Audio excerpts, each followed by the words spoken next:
Now that Dina gave my age away, telling you guys when I graduated, I don't feel shy pulling my reading glasses out. So let me just get that on.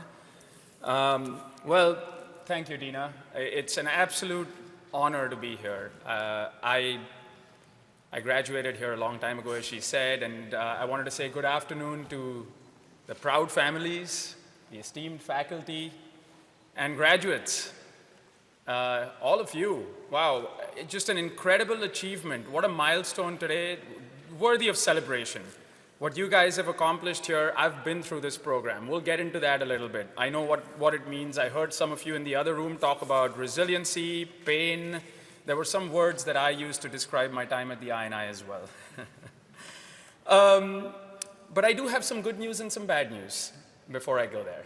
The good news is that you have no more tests, no more grades, you're done with that. The not so good news is that life is one heck of a long exam, and there isn't an answer key. But I'm here to help you guys out a little bit, give you a little bit of a cheat sheet. Well, let me start by saying, it was 21 years ago, almost to the day, that I graduated this very institute. And the experiences that I had here have been very formative. The lessons I learned here, absolutely invaluable. My class of MS-12s, I was telling Professor Sirbu, it was the smallest class in INI history. We were 15 of us, just 15, imagine it. And when I showed up at orientation, everyone was introducing themselves because there were 14 other kids, where they did their undergrad.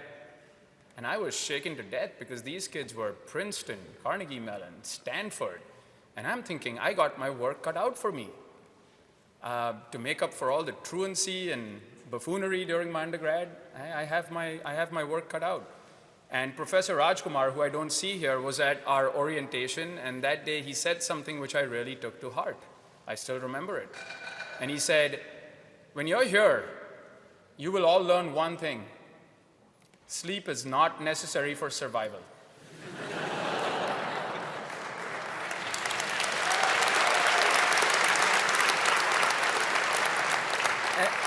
And I very much took that to heart. I don't think I slept more than 6 hours any night that I was here. And one such night, it was about 3 in the morning. I had got done, wrapped up with one of my projects for the evening. The escort bus wasn't running. And so here I was. I said, well, even he is feeling sad for me. That's great. It is quite a sympathetic thing. And it was 3 in the morning, so we used to be in the basement of Hamburg Hall at that time. We didn't have the nice building that you all have. So I found myself a conference room. I surrounded myself with some chairs, put my jacket on, and I dozed off.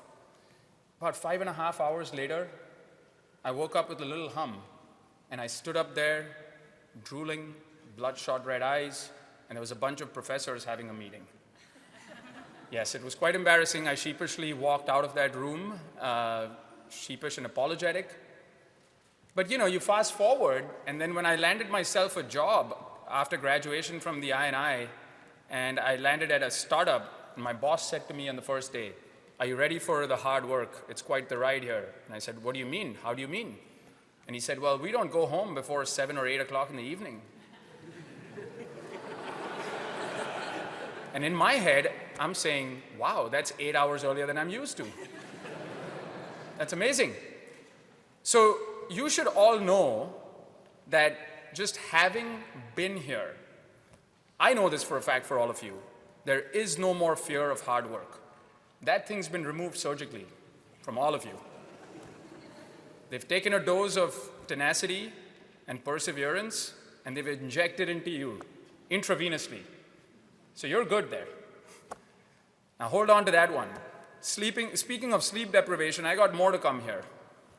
I was a teaching assistant for a professor in the business school.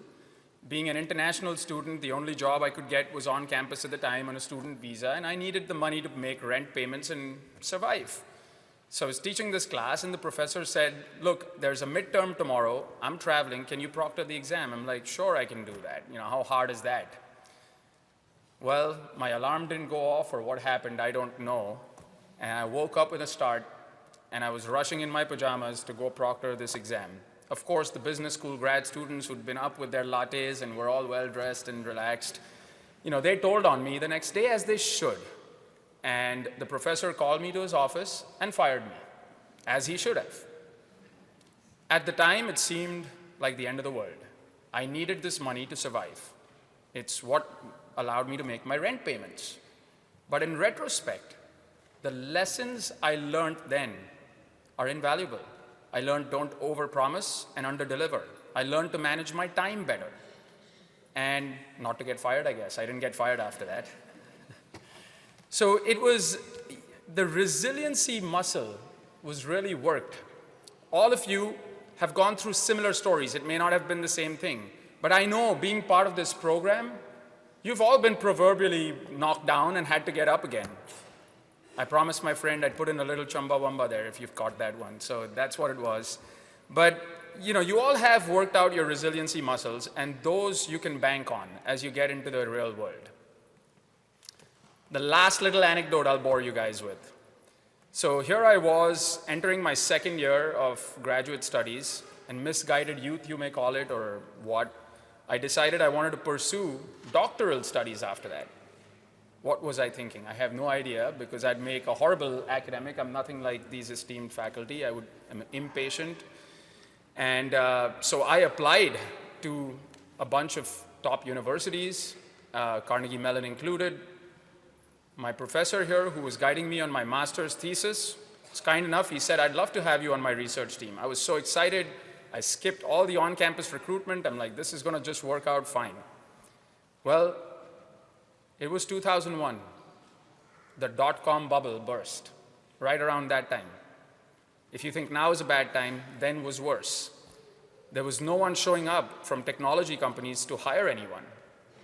Funding dried up, and I was told that I was not going to get an admit to the doctoral program at Carnegie Mellon. This was about 4 or 5 weeks before I was scheduled to graduate. So I didn't have a job in hand on a student visa, and I knew I had about 8 or 9 weeks to scramble and find myself a job, or else I'd be back on a plane going home. And dejected, the 23-year-old me is walking again in the corridors of the Hamburg Hall where we were, and I literally bumped into, and I say, this was a physical bump into a gentleman who was very well dressed on a Saturday afternoon, and he said, do you happen to know where I can get some coffee? And I said, yeah, there's an amazing coffee vending machine here. Let me walk you to it.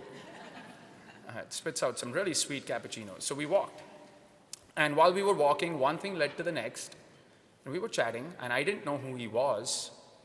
And 45 minutes later, I realized he's an adjunct professor who was teaching that course, Hacking Exposed, that I eventually took over. He was the founder of a cybersecurity startup as well, and he was interviewing me while we walked to the coffee machine.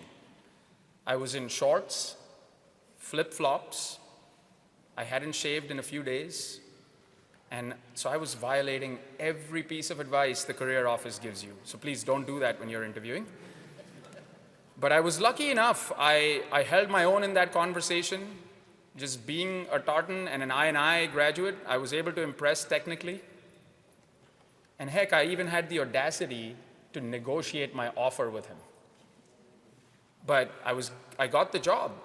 And again, what I learned is that when you're at the I&I, resiliency, perseverance, and there's an innate confidence that builds in you, because I read about this.